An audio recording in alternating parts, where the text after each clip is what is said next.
Hello everyone. तो इस video में स्टार्ट करने वाला हूं फिजिक्स का चैप्टर 1 और ये बिल्कुल बेसिक होने वाला है क्योंकि अगर आपको ये नहीं आता है तो आप पूरी फिजिक्स में प्रॉब्लम फेस करने वाले हैं और इसमें से बहुत से क्वेश्चन डायरेक्टली ही एग्जाम में पूछे जाते हैं। वो मैं क्वेश्चंस भी करवाऊंगा आपको अगली वीडियो में। अभी इस वीडियो में बिल्कुल बेसिक बात करने वाला हूँ, उसकी डिटेल में बात करने वाला हूँ कि क्या क्या चीज़ें हैं और कैसे कैसे ये चीज़ें होती हैं। तो अब जो कि आप टॉपिक देख पा रहे हैं बोर्ड में पहले लिखा हुआ है कि ऐसा यूनिट्स पढ़ाने वाला हूँ, फिर डायमेंशन होमोजेनिटी बताऊंगा और साथ ही मैं आपको डायमेंशन फॉर्मूला, ये 3 टॉपिक मैं आज करवाने वाला हूं। अब ऐसा यूनिट को समझने के लिए आप इस तरीके से समझिए कि जैसे कि हमारे देश में कितने स्टेट्स हैं, मान लीजिए 28, 29 जितने भी स्टेट्स हमारे देश में, तो हर एक स्टेट में अलग अलग लैंग्वेज लोग बोलते हैं। अब फॉर एग्जांपल मैं दिल्ली में रहता हूं, तो दिल्ली में क्या होता है कि अगर हर कोई अपनी अपनी लैंग्वेज में बात करेगा तो कोई एक दूसरे को समझ नहीं पाता है। दैट मीन्स कि अगर हमें एक दूसरे से बात करना है तो हमारे पास एक कॉमन लैंग्वेज होनी चाहिए। उसी तरीके से जब हम फिजिक्स या केमिस्ट्री की बात करते हैं या साइंस की बात करते हैं तो यार जब मेजरमेंट की बात आती है, फॉर एग्जाम्पल अगर हमें लेंथ मेजर करना है कि इसकी कितनी लंबाई है या कितनी चौड़ाई है, तो इस चीज़ को मेजर करने के लिए आपको चाहिए होगा एक कॉमन स्टैंडर्ड। फॉर एग्जांपल कोई फुट में बात करता है, कोई इंच में बात करता है, कोई सेंटीमीटर में बात करता है, कोई पॉइंट्स में बात करता है, जो भी अलग अलग लोग यूनिट से बात करते हैं। तो अब हमें चाहिए कि कॉमन एक स्टैंडर्ड होना चाहिए जिस पे हर कोई कैलकुलेशन या बातें जो भी है या कोई डाटा कोई दे तो उस पर दे, ताकि हर किसी को समझ में आ जाए। फॉर एग्जाम्पल आप सेंटीमीटर में करते हैं और मैं इंचेस में करता हूं, तो हम दोनों को प्रॉब्लम फेस होगी क्योंकि हम दोनों को फिर कन्वर्जन करना पड़ेगा। तो बेस्ट वे ये है कि हम उसको एक स्टैंडर्ड यूनिट बना दें जिसको हम बोलते हैं इंटरनेशनल स्टैंडर्ड यूनिट, जिसको हम बोलते हैं SI, शॉर्ट फॉर्म में SI बोलते हैं, स्टैंडर्ड इंटरनेशनल। तो ऐसा यूनिट बोलते हैं उसको। दैट मीन्स कि हमें एक स्टैंडर्ड यूनिट चाहिए थी। इसके अलावा हमारे पास 2 यूनिट 3 यूनिट और भी है जिसको हम बोलते हैं CGS यूनिट, और एक होता है MKS, और एक होता है FPS। ये 3 यूनिट और भी हैं जो बहुत ज़्यादा यूज़ होती हैं, कभी कभी दिख जाएंगी आपको फिजिक्स के अंदर। मेनली आपको ये वाली क्योंकि MKS तो बेसिकली SI के अंदर ही आ जाता है। तो आपका CGS का मतलब क्या होता है, सेंटीमीटर ग्राम सेकंड। मतलब जो आप चीज़ें लेंथ मेजर करेंगे वो सेंटीमीटर में होगी, जो आप वेट मेजर करेंगे वो ग्राम्स में होगा, और जो टाइम मेजर करेंगे वो सेकंड में होगा। ऑलमोस्ट तीनों में ही सेकंड्स ही होता है टाइम। बस फर्क क्या होगा कि आपका जो वजन है इसमें हम ग्राम बोलते हैं, इसमें kg बोलते हैं, इसमें हम पाउंड बोलते हैं। और इसमें आपका जो लेंथ होगा वो सेंटीमीटर में मेजर करेंगे, इसमें हम मीटर में, और यहाँ पर हम फुट में।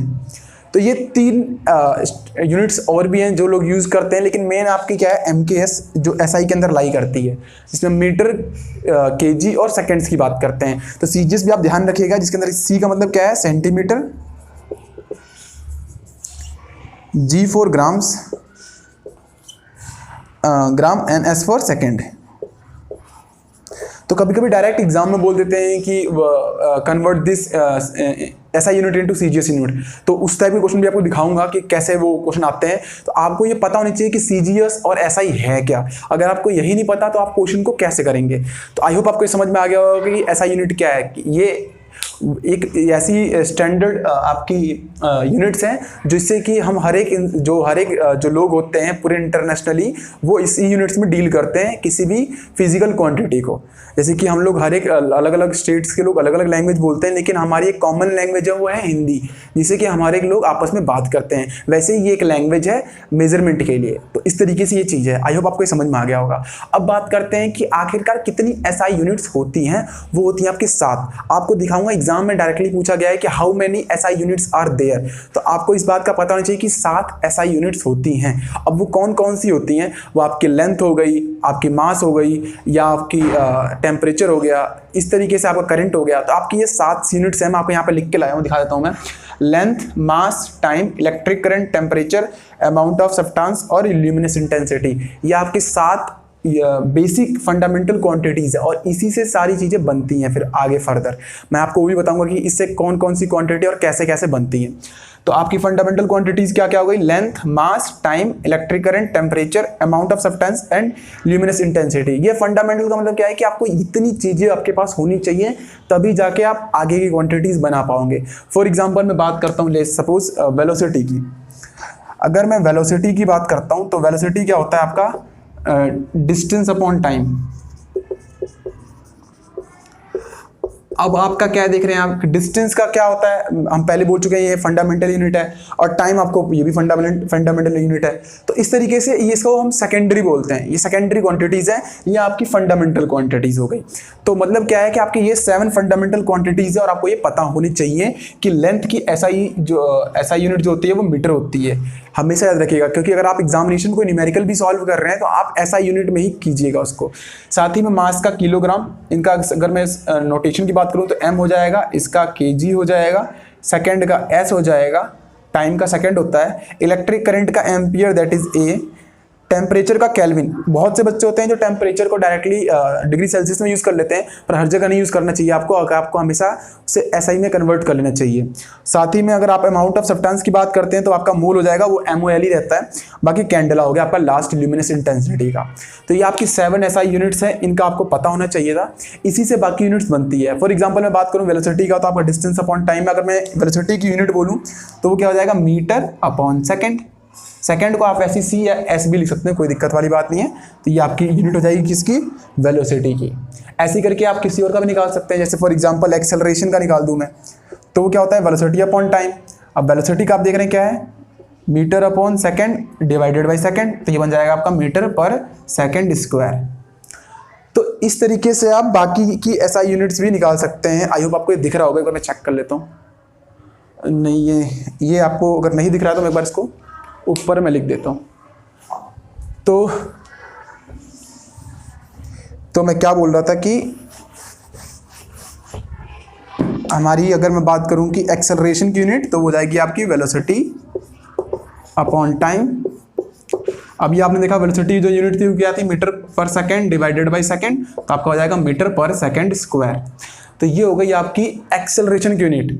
अब प्रॉब्लम क्या आती है कि हम लोग ना इस चीज को ही रिप्रेजेंट करने के लिए डायमेंशन फॉर्मूला का भी यूज करते हैं। अब ये डायमेंशन फॉर्मूला क्या है, डायमेंशन फॉर्मूला कुछ नहीं है, मैं दिखाता हूं आपको क्या है। सिंपली हम डायमेंशन फॉर्मूले के अंदर हम एक स्क्वायर ब्रैकेट के अंदर M, L और T मेनली ये 3 यूज करते हैं। अगर एज पर रिक्वायरमेंट हम इसको इंक्रीज भी कर सकते हैं, लाइक एम्पियर भी इसमें ऐड कर सकते हैं, ये सब चीजें होती है इसके अंदर।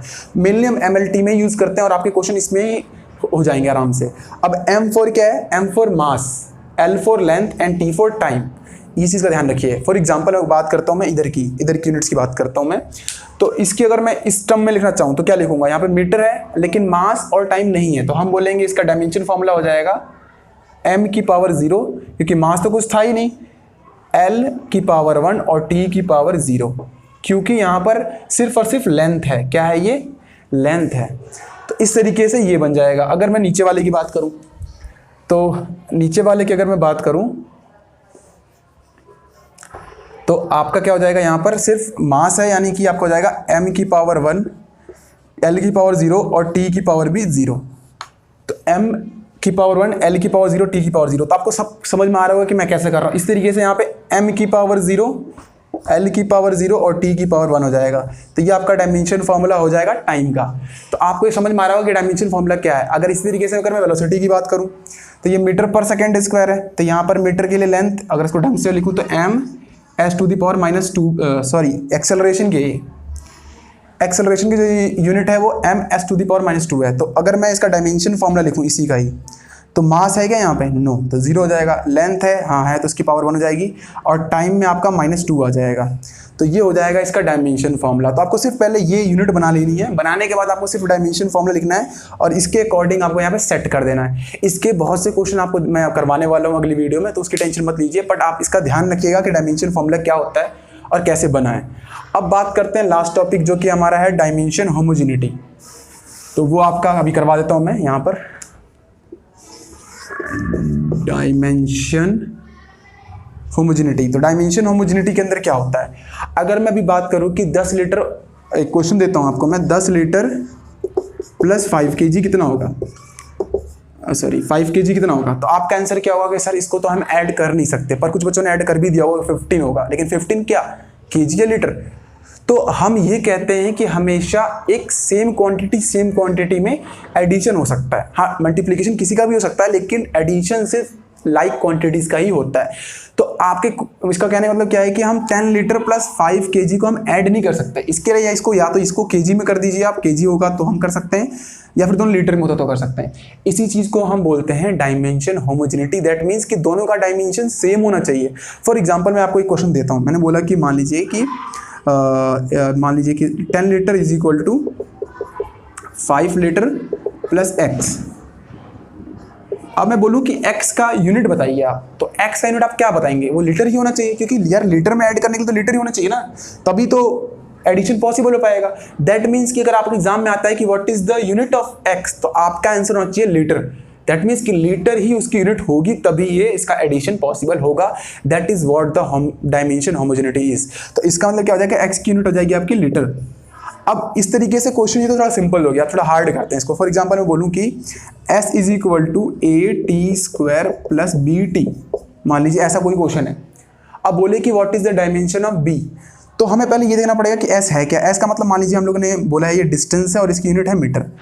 तो इसका मतलब क्या है कि अगर ये मीटर है तो ये भी मीटर होगा और ये भी मीटर होगा। तो अगर कोई बोले कि एक यूनिट क्या होगी, तो हमें लेना पड़ेगा मीटर अपॉन में सेकंड। क्यों लिया हमने सेकंड? क्योंकि आगे टाइम है, तो टाइम से टाइम मल्टीप्लाई हो जाएगा। दैट मीन्स अगर यहाँ सेकंड होगा तो ये कट करके मीटर बन जाएगा। तो कोई बोले what is the unit of B, sorry अगर आपको दिख नहीं रहा तो मैं ऊपर दिख देता हूँ उसको वापस। इसका यूनिट क्या हो जाएगा, मीटर अपॉन में सेकंड। क्योंकि सेकंड इसलिए लिख रहे हैं ताकि जब ये टाइम का सेकंड पुट करें तो कट जाएगा ये। तो ये चीज़ आपको ध्यान रखनी है। इसी तरीके से कोई बोले एक, इसमें एक यूनिट क्या होगी, तो हम लेंगे मीटर अपॉन में सेकंड का स्क्वायर, या एस सेकंड का स्क्वायर, ऐसे भी लिख सकते हैं, कोई दिक्कत नहीं है, ताकि जब हम उसको बी की वैल्यू पुट करें तो वो वापस मीटर ही आंसर दे दे। तो ये चीज़ हो गई आपकी डायमेंशन होमोजेनिटी। अब इन टॉपिक्स से जितने क्वेश्चन पॉसिबल होंगे वो मैं आपको बता दूंगा। हाँ, एक टॉपिक और रह गया आपका लाइट ईयर। बहुत से बच्चों को लाइट ईयर सुनते ही दिमाग में टाइम का दिमाग में आता है, लेकिन गाइस लाइट ईयर एक डिस्टेंस को डिनोट करता है। वो ये है कि how much distance a light can travel in 1 year, इसको बोलते हैं हम लोग लाइट ईयर। तो ये क्वेश्चन बहुत ज़्यादा बार रिपीटेड है और इसको हर बार बच्चे गलत करते हैं, टाइम क्लिक कर देते हैं। आपका इसका होगा कि light year is basically a measurement of distance. तो इस बात का आप ध्यान रखिएगा। तो नेक्स्ट वीडियो मिलते हैं क्वेश्चंस के साथ, तब तक के लिए थैंक यू।